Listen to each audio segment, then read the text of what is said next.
Hi, this is part 4 of the Smart Notebook tutorial. So in this tutorial, we are going to learn how to edit and customize all of those great interactive multimedia that the Smart Notebook is known for. So let's take a look in the gallery, and obviously you can see I have a nice blank page here. So I'm going to go down to the Lesson Activity Toolkit 2.0. This is my favorite one. And in here you can see I have 162 interactive multimedia. So I'm simply going to click on this drop down. Now, for your assignment, you have to utilize at least 2 interactive and multimedia. And this is what I mean. I need you to go through all of these, all 162, and see what fits your lesson, because every single slide that you create, for which you only have to create 5, but every one that you do create, it must be bringing the students to the board, not just one student, but multiple students to the board in order to do something, to make it engaging and interactive for those visual, auditory, and tactile learners. So that is key. So let's scroll down here, and I am going to pull out the vortex. Always a popular one. Okay, and you can see that it's going to load. Now, for our activity, so to edit this, what we're going to do is click on Edit. Now, because with the vortex, you're comparing two events to characters, whatever it may be, but there's a comparison usually. So here, let's do World War I and World War II. Okay, so now we are going to, let me just make sure. There's one. We are going to put in some facts about World War I and World War II. Just give me a moment. I'm not the fastest typist in the world. And let's then go over here. And I'm just going to continue to put in some additional facts.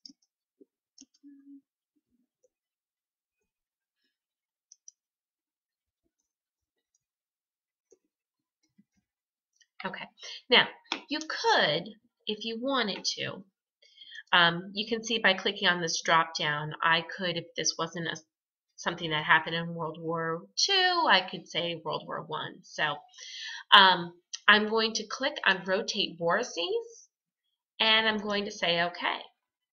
And now you can see on my screen I've got this great little swirl effect going on. And I could certainly have more than what I have. This is just an example. Now, what you do is your students can simply click on this and they can see it reads it across as you touch it with either your finger or click on it with the mouse, but your students would be doing it with their finger. And they would then simply click and drag it into the vortice or the vortex that they think it belongs in.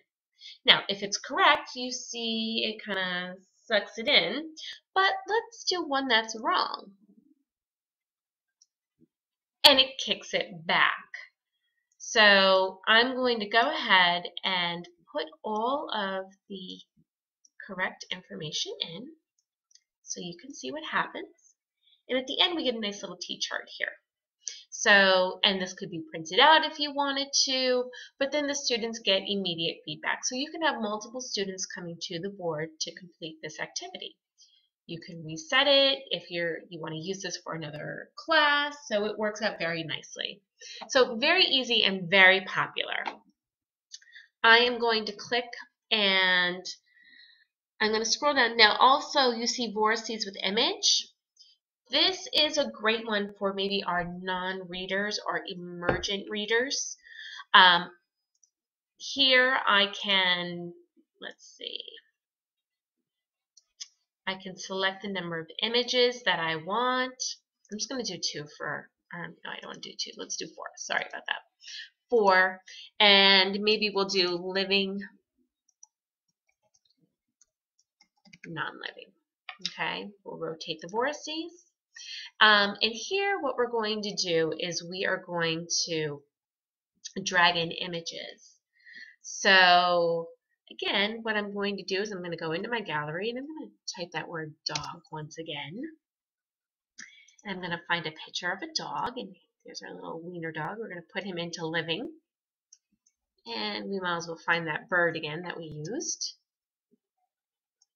And I'm going to put that right here. And let's find a rock. See if I can find a good rock. Well, I'll take this one. Okay.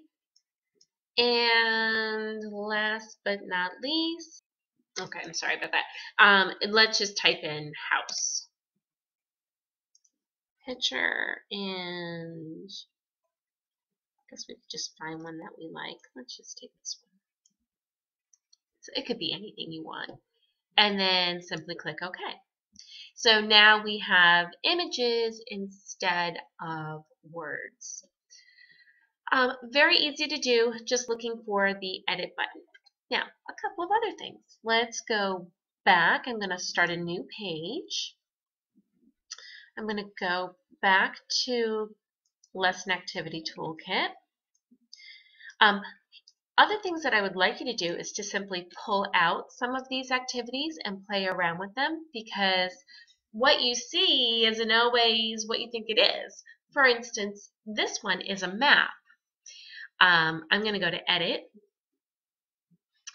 and you can have a world map and you can add questions and have students find locations on the map. But if I click here, I can also have a diagram of the human body. So maybe I would have students adding and labeling the body. I don't want to change labels. Doesn't even want to work right now. Let me click here. Okay. So if I wanted to add something, I can, well, it helps when you click. And I'm going to add right here, and maybe I want it, well, I'm going to call it what it is. It's the liver. And I can go through this entire body and, maybe label the lungs, the ribs, go on, and once I'm done, what I can do is simply click OK. Actually, I could do scoring by region. I don't even have to do scoring if I don't want to, and say OK. And now I'm going to start. So now I have to find the liver. So there it is. Find the skull. There it is. And then I can continue on. So very easy. I'm going to go back into Edit. I have a grid. So if there were points, plots on a grid that you would want to find, by the way, this needs to be deleted. So let me click Delete. And let me delete this one too. If I wanted to, I can do the Venn diagram. I can do a custom one where I can bring in my own image. But usually I would say the most popular is the world map and the human body. So you really just need to take some of these out and play with them. So let me go to another one for you to check out. This one's another popular one, and if we had clickers, there is a smart response system. This works beautifully with that. So this is just simply questions. I can go up here on Edit. I can tell it how many questions I would want. This is great for assessment. Maybe you could do like a pre-assessment to see what the students know. It would be really great if you had the smart response system. But if you don't, that's okay. It means a student can come to the board, or you could take a poll and you can put in a question Okay, so what is the third planet in the solar system? And let's hope we know this one, right? So we'll put in, sorry about that, let me highlight that again. Mercury, Mars, we gotta get the answer right, Earth,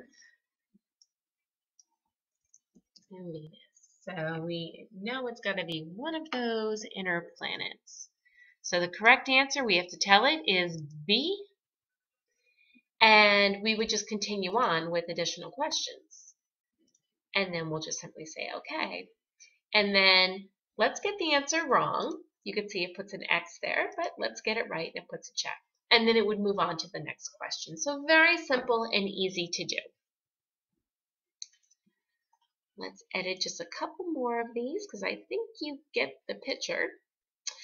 This is also just a very popular one, just bringing out dice, and you're able to spin it. Maybe you can have probability questions, something with rolling the dice or multiple.